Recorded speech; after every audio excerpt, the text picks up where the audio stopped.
Chapter 27, Firefight.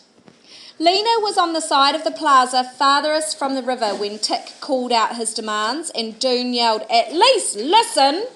When she heard his voice, she tried to make her way toward him, but the crowd was so dense and turbulent that she couldn't get through.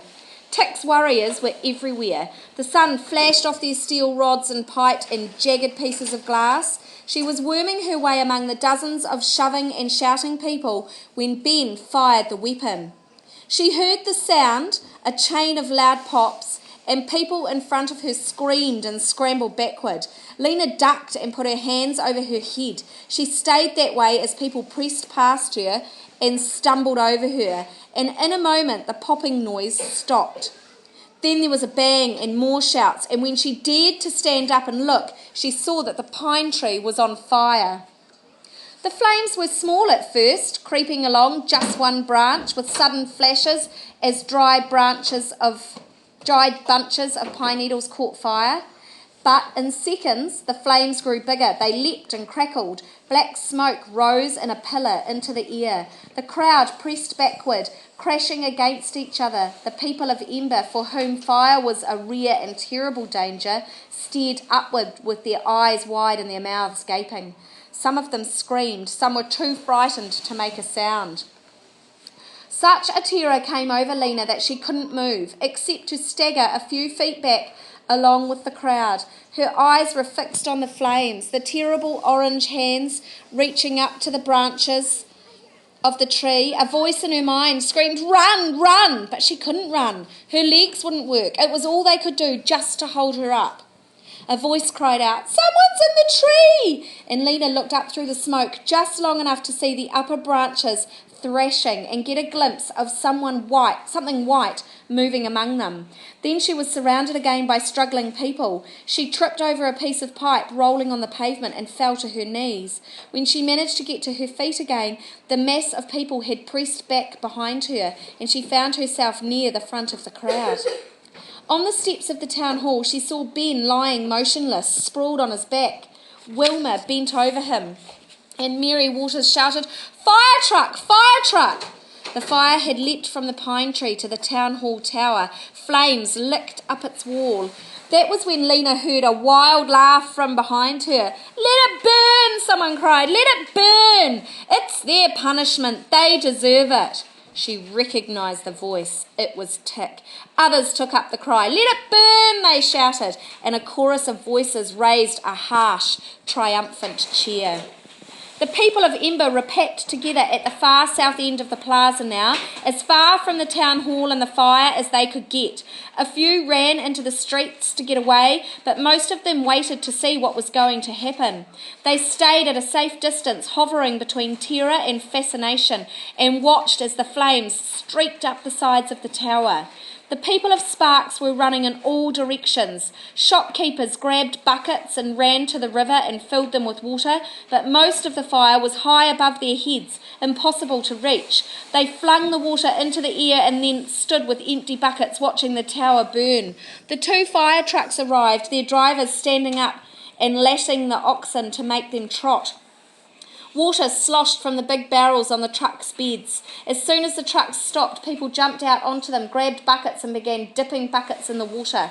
"Fire line! Fire line!" the cry went up, and the villagers, who must have practiced this many times, formed straggling lines stretching out to the fire from the truck at the edge of the plaza. Burning twigs broke from the pine tree and blew in the wind, and new fires started up here and there. The people in the fire lines flung water in all directions, but for the few flames each bucket of water doused, it seemed 10 new ones sprang up. Lena's heart was beating so hard it drowned out all her thoughts. She wanted to run, to get away from here, but something paralysed her. Part of it was the fear of the fire. Part was fear of something else. Fear of an idea that was trying to come to the surface of her mind. She didn't want to hear it. "Pay attention," a voice whispered to her. She tried to push it away. Faster and faster, the people on the truck dipped the buckets into the barrels, dipped, filled and handed the buckets to those in the line who passed them along from hand to hand.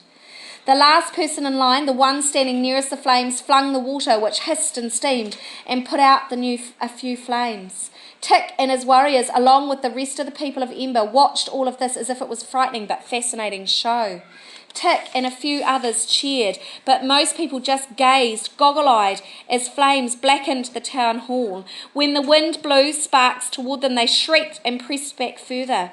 Lena scanned the crowd. Where was Doone? Where was Mrs. Murdo? She didn't see either of them, and she could hardly see anything. Smoke filled the air. All she could see was a shadowy tumult of people. Only the flames were bright. The pine tree was a column of fire. Within it, Lena could see the tree's black skeleton. When a great branch broke off and fell, crashing into the shrubbery below and setting it alight, a terrified clamour arose from the people of Ember, and now, instead of pressing backward, many of them turned and ran. Lena stayed where she was. She felt as if she were being gripped by two large hands.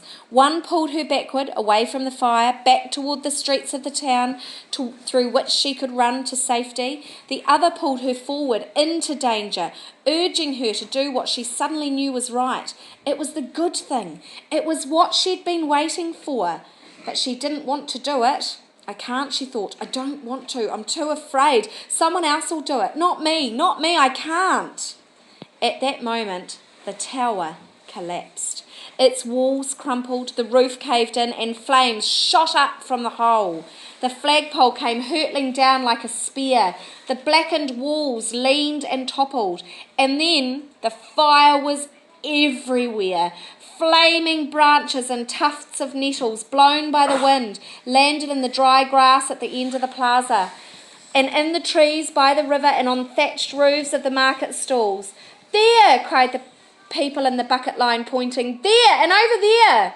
The lines twisted around, the buckets travelled faster and faster from hand to hand, and those at the fronts of the lines tossed the water this way and that. But there were too many fires and not enough people to keep up with them. "It's now," thought Lena. "I have to do it. I will do it." Quickly then, before she could change her mind, she ran. She ran with a hammering heart, with her head down in it, her hands in fists. She ran as if fighting a powerful wind out across the plaza by herself. And when she reached the nearest bucket line, she pushed her way in. "Traitor!" shrieked a voice from behind her. It was Tick's voice, that voice like a cutting blade. Lena heard it, but she paid no attention. "Traitor! Traitor!" Tick cried again, and his warriors echoed him. "Traitor!" they yelled, jumping backwards when the sparks flew too close. Doone got out of the tower just in time. He'd had to almost throw Torrin down the stairs and then take them three at a time himself. Torrin ran off somewhere as soon as he was out the back door, but Doone dashed around to the plaza, staying close to the market stalls, and joined the crush of Emberites at the south end. Panting, he stared back down at the ruin he had escaped from, the black spine of the pine tree, the smouldering boards of the town hall. He watched as the flames consumed the building and the tower collapsed. He saw the fire lines snaking among the scattered blazes, and he heard Tick's laugh ringing out over the clamour. "Burn! Burn!" yelled Tick, and the other voices chimed in with his. "Let it burn! Serves them right!" For a moment Doone stood there stunned, his mind a blank. It seemed that war surged around him, but not the war he had imagined. Where did he belong in this battle? Who was his enemy? Where were his friends? Noise and confusion assailed him. His eyes stung, his legs were shaking, and then he saw Lena break away from the crowd and run across the plaza. He heard Tick and his warriors screaming, "Traitor!" and he felt as if suddenly his eyes had opened, though they hadn't been closed, and he had awakened from a bad dream. The air around him seemed to become clear. Strength returned to his legs. He edged between the people in front of him, burst out of the crowd, and ran the same direction as Lena, toward the fire lines. And seeing what Lena and Doone had done, others followed. Clary pushed through the crowd and ran forward, and Mrs. Murdo went after her, taking long, quick strides and holding up her skirts. Then came the Hoover sisters, and Doon's father, and fragile Miss Thorne, and 5 more people, and 3 more after that. They ran with their hands before their mouths or their arms over their heads, shielding themselves from the smoke and falling embers, and they added themselves to the bucket brigade and began hauling water. More and more of the people of Ember followed. At last, the only ones not fighting the fire were Tick and a few of his men.